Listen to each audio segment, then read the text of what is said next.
Friends మీరు నిన్నటి నుంచి న్యూస్ చూసి విసిగిపోయి ఉంటారు. ఎందుకంటే మనకి 500 rupees notes, 1000 rupees notes ban అయిపోయినాయి. వాటి ప్లేస్లో మనకి కొత్తగా 500 rupees notes and 2000 rupees notes ఇండియాలో లాంచ్ అవబోతున్నాయి.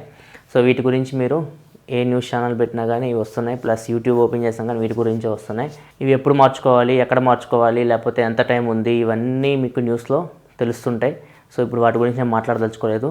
సో ఇప్పుడు మనము నానో టెక్నాలజీ గురించి మాట్లాడదాం. ఒక రూమర్ ఏమైతే ఉందంటే మనకి ఈ 2000 రూపీస్ నోట్ ఏదైతే ఉందో, కొత్త 2000 రూపీస్ నోట్, దానిలో ఒక చిప్ పెట్టారని చెప్పేసి దాన్ని GPS నావిగేషన్ చిప్ అంటారంట.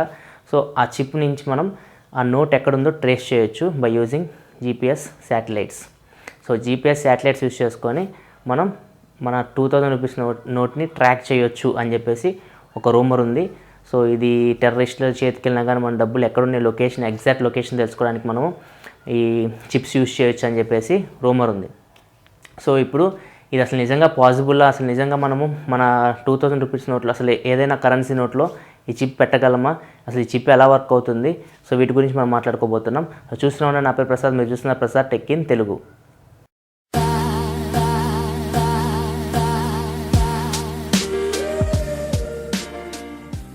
ఫ్రెండ్స్ వీళ్ళు మాట్లాడుతుంది దేని గురించి అంటే RFID అనే చిప్ గురించి.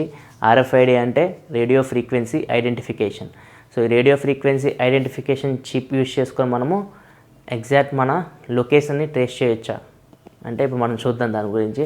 సో ఈ RFID చిప్కి వీళ్ళు ఏం పేరు పెట్టారంటే GPS నావిగేషన్ చిప్ అని పేరు పెట్టారు. ఫ్రెండ్స్ మనం ఫస్ట్ RFID చిప్స్ గురించి మాట్లాడుకుందాం, అసలు ఎలా వర్క్ అవుతాయో చూద్దాం. సో ఈ RFID చిప్స్ మీకు ఇలా ఉంటాయండి, radio frequency identification chips. So ఇవి మీకు స్టోర్స్లో కనపడుతూ ఉంటాయి, చూడొచ్చు మీరు. సో ఎగ్జాక్ట్ అయితే ఇట్లా ఉంటుంది అది. సో మధ్యలో చిన్న చిప్ ఉంటుంది, దాని చుట్టూ మనకి రాగి తీగల్లాగా ఇట్లా కట్టుంటాయి అనమాట. సో ఇది దాని యాక్చువల్ పిక్చర్. సో దీనికి ఎటువంటి పవర్ సోర్స్ అవసరం లేదనమాట. అంటే మీరేమి దానికి పవర్ ఇవ్వాల్సిన అవసరం లేదు, ఏం బ్యాటరీలు పెట్టాల్సిన అవసరం లేదు, ఏం ప్లగ్గులు పెట్టి దానికి ఛార్జింగ్ పెట్టాల్సిన అవసరం లేదు. ఆ చిప్ ఎలా పనిచేస్తుందంటే మీరు ఏదైనా స్టోర్కి వెళ్ళినప్పుడు మీరు చూసుంటారు, వాళ్ళ దగ్గర ఒక రీడర్ ఉంటుందన్నమాట. ఇట్లా మీరు చూడవచ్చు స్క్రీన్ మీద కూడా. సో ఆ రీడర్ని వాళ్ళు ఈ చిప్ మీదకి ఇట్లా వేస్తారు. చిప్ మీదకి ఇట్లా వేసినప్పుడు ఏమైందంటే మీకు రెడ్ కలర్లో ఒక రే వెళ్తుంది, చూస్తారు కదా, ఒక ఇన్ఫ్రారెడ్ రే లాగా ఒక రెడ్ కలర్ రే వస్తుంది. సో అదేం చేసిద్దంటే ఈ చుట్టూ రాగి తీగల్లో ఎలక్ట్రాన్స్ ఉంటాయి, ఆ ఎలక్ట్రాన్స్ని యాక్టివేట్ చేస్తుంది. ఈ వేస్నే మనము ఎలక్ట్రోమాగ్నెటిక్ వేవ్స్ అంటాం. సో ఏదైతే మీరు ఎలక్ట్రోమాగ్నెటిక్ వేవ్స్ పంపిస్తున్నారో, సో ఎలక్ట్రోమాగ్నెటిక్ వేవ్స్ ఇక్కడ ఆ రాగి తీగలు ఎలక్ట్రాన్స్ని యాక్టివేట్ చేసి చిప్కి పవర్ అందిస్తాయి. సో అక్కడి నుంచి చిప్కి పవర్ వస్తుంది కదా, సో చిప్లో ఉన్న డేటాని ఈ రీడర్ తీసుకుంటుంది. చిప్కి ఎప్పుడైతే పవర్ వెళ్ళిపోతుందో చిప్లో ఉన్న డేటాని ఈ రీడర్ రీడ్ చేయగలదు. అప్పుడు ఆ చిప్లో ఏం డేటా ఉందో ఆ డేటా అక్కడ కనిపిస్తుంది మీకు. ఫర్ ఎగ్జాంపుల్ ఏదైనా మీరు ప్రోడక్ట్ కొన్నారనుకోండి, దాని కాస్ట్ వస్తుంది, లేకపోతే దాని మోడల్ నెంబర్ అన్నీ అక్కడ వస్తుంటాయి అన్నమాట మీకు. అది ఎక్కడ స్టోర్ అయి ఉంటాయి అంటే ఏదైతే చిప్ లోపల ఉందో ఆ చిప్లో స్టోర్ అయి ఉంటాయి. వన్స్ మీరు రీడర్ అయ్యగానే ఆ చిప్లో ఉన్న డేటా మీకు స్క్రీన్ మీద కనపడుతుంటుంది.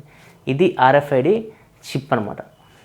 ఇప్పుడు మీకు అర్థమైన డెఫినేషన్ రేడియో ఫ్రీక్వెన్సీ ఐడెంటిఫికేషన్ అంటే, so it is identifying the data which is stored in the chip by using radio frequency waves. అంటే రేడియో ఫ్రీక్వెన్సీ వేవ్స్ నుంచి ఏదైతే అది ఎనర్జీ వస్తుందో ఆ ఎనర్జీ వల్ల ఎలక్ట్రాన్స్ యాక్టివేట్ అయ్యి ఆ చిప్లో ఉన్న డేటాని ఈ రీడర్ ఐడెంటిఫై చేయగలుగుతుంది. అందుకే దానికి రేడియో ఫ్రీక్వెన్సీ ఐడెంటిఫికేషన్ అని చెప్పేసి పేరు వచ్చింది.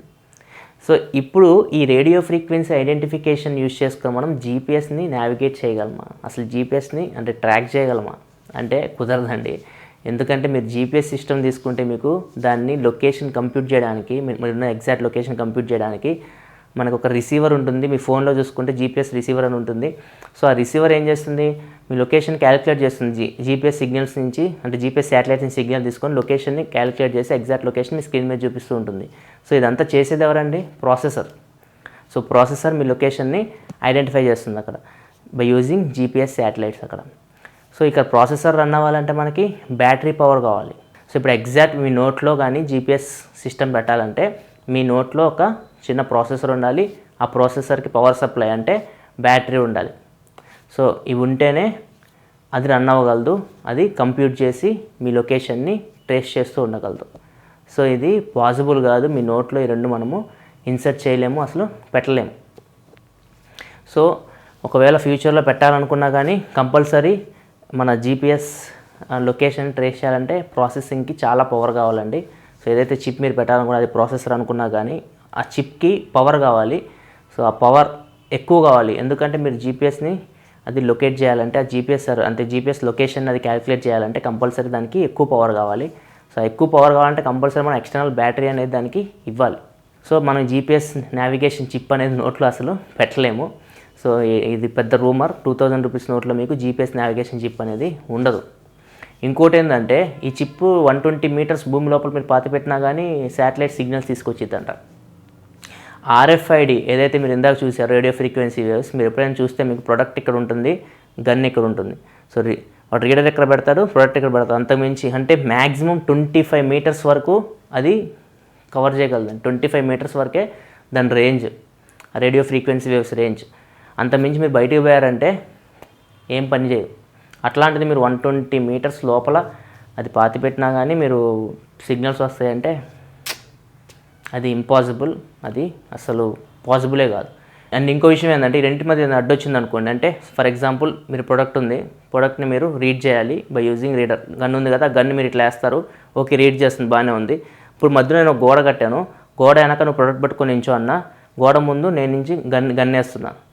గన్నేస్తే ఆ ఎలక్ట్రోమాగ్నెటిక్ వేవ్ అనేది అసలు ఆ గోడను దాటుకొని వెళ్ళి అక్కడ ప్రొడక్ట్ ప్రైస్ కూడా రీడ్ చేయలేదు. సో ఎలక్ట్రోమాగ్నెటిక్ వేవ్స్ ఏదైనా అడ్డంకులు వస్తే, గోడలు మెటల్స్ అంటే ఏమైనా ఇనుము ఇట్లాంటి అడ్డొస్తే అసలు అది దాటుకొని వెళ్ళలేదు. మీరు ఒకసారి ట్రై చేయండి కావాలంటే, ఏదైనా ప్రోడక్ట్ మీరు ఇక్కడ పెట్టి మధ్యలో అబ్స్టికల్ పెట్టి మీరు రీడర్ వేస్తే అసలు ఆ వే అనేది రెడ్ కలర్ రే ఉంటుంది కదా, అసలు దాటుకొనే రాలేదు. సో ఇది పెద్ద రూమర్ అండి. అట్లాంటిది 120 మీటర్స్ లోపలికి అది వచ్చిందంటే అసలు అది ఇంపాసిబుల్. అక్కడి నుంచి సిగ్నల్స్ తీసుకోవడం కూడా ఇంపాసిబుల్. ఇది పాసిబుల్ అవ్వాలంటే ఖచ్చితంగా మీ 2000 రూపీస్ నోట్ ఒక మొబైల్ ఫోన్ అయి ఉండాలి, దానిలో ఒక ప్రాసెసర్ ఉండాలి, ఒక బ్యాటరీ ఉండాలి, ఒక జీపీఎస్ రిసీవర్ ఉండాలి. సో ఇట్లాంటివన్నీ ఉంటేనే మీ 2000 రూపీస్ నోటు అప్పుడు ఒక జీపీఎస్ రిసీవర్ లాగా అది పనిచేయగలదు. సో ఒక నోట్లో అవన్నీ పెట్టాలంటే కుదరదు. సో ఇది పెద్ద జోక్ ఆఫ్ ది ఇయర్ అనుకోవచ్చు మనం. సో మీరు ఈ రూమర్స్ని నమ్మకండి. ఈ జీపీఎస్ చిప్పులు యూజ్ చేసి మనం టెర్రరిస్ట్లను ట్రాక్ చేయొచ్చు, లేకపోతే మన లొకేషన్ అసలు ఎక్కువ నోట్లు ఎక్కడ పెట్టారో ట్రేస్ చేయొచ్చు. ఇవన్నీ ఇంపాసిబుల్ అండి. అసలు చిప్పులే ఉండవు, అవి శాటిలైట్స్ వాటిని ట్రేస్ చేయలేవు. జస్ట్ ఇవన్నీ రూమర్స్. సో ఇవన్నీ మీరు నమ్మకండి. సో వీడియోలో నేను మీకు ఆర్ఎఫ్ఐడి, జీపీఎస్ నావిగేషన్ చిప్ వీటన్నిటి గురించి మంచి ఇన్ఫర్మేషన్ అందించాలని అనుకుంటున్నాను. ఒకవేళ మీకు వీడియో నచ్చితే కింద లైక్ బటన్ ప్రెస్ చేయండి. అండ్ ఈ వీడియోని తప్పకుండా మీ ఫ్రెండ్స్ అందరితో షేర్ చేయండి. తప్పకుండా ఈ ఛానల్కి సబ్స్క్రైబ్ చేసుకోండి, ఎందుకంటే ఇలాగే టెక్నాలజీ సంబంధించిన ఇన్ఫర్మేషన్ మీకోసం తీసుకొస్తూనే ఉంటాను. This is your Prasad signing off. I will see you in my next video. Thanks for watching. Bye bye now.